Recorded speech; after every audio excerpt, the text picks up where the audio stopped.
merci d'être là ce soir malgré les conditions climatiques.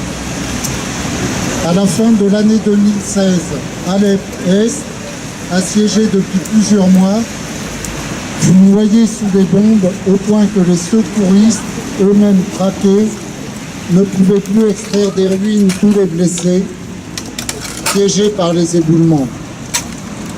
Puis les survivants, hagards, furent entassés dans des bus.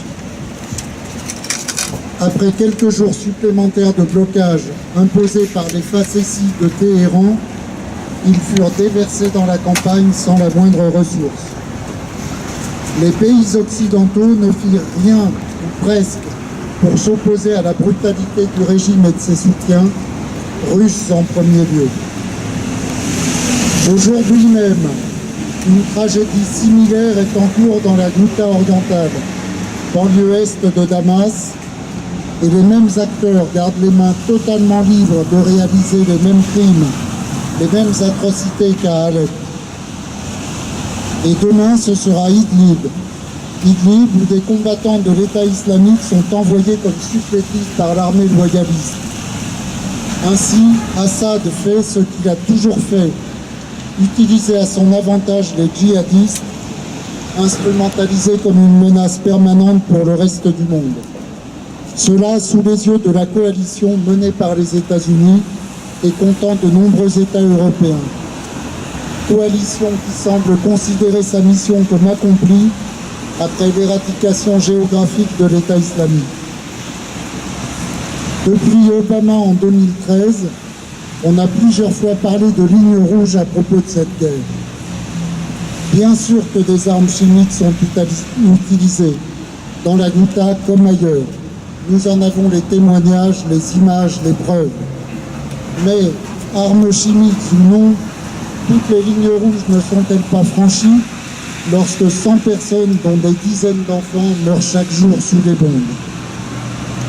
Genève, Sochi, Astana, Assad et ses acolytes gagnent du temps.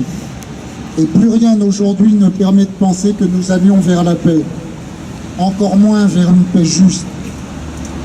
Pendant près d'un demi-siècle, le clan Assad a patiemment monté un système dans lequel le peuple syrien n'existe pas. La question de la reconstruction de la société civile syrienne est parfois posée. La réponse est simple, il n'y aura pas de reconstruction.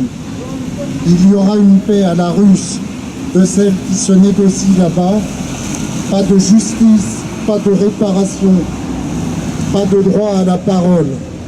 À la place, la traque de ceux qui ont osé résister. Le projet d'Assad, c'est l'homogénéisation, terme qu'il a osé employer, terme que nous l'avons laissé employer, alors que seul Hitler l'avait fait avant lui. Au nord-ouest de la Syrie, des déplacements massifs de population sont intervenus dans des temps très courts. Depuis le 15 décembre, près de 400 000 personnes ont fui leur domicile dans les districts de Hama et Idlib, théâtre de violents combats entre régimes et groupes armés. Les camps existants, déjà saturés, ne peuvent les accueillir. Ainsi, des milliers d'entre eux passent l'hiver sous des bâches dans les cailloux. Où est le droit humanitaire? Où est le droit des civils en temps de guerre? Où sont les conventions de Genève? Et où sont les États qui les ont promulgués et sont censés en défendre les valeurs? On pourrait longtemps continuer ainsi. Mais ce que nous voulons aujourd'hui dire avec force, c'est que nous savons tout ce qu'il se passe. C'est que nous refusons d'en être les témoins impassibles. C'est que nous ne pouvons pas admettre que la situation soit trop complexe pour que nous puissions la comprendre et que le sort des civils n'en soit qu'un enjeu inévitable. La douleur de ceux qui meurent ou survivent dans ces conditions atroces, nous la partageons. Leur interrogation sur l'avenir de leur pays, c'est la nôtre, parce que ceux qui meurent d'avoir cru en la liberté ou simplement d'avoir osé vivre là où il ne fallait pas, ce sont nos sœurs et nos frères.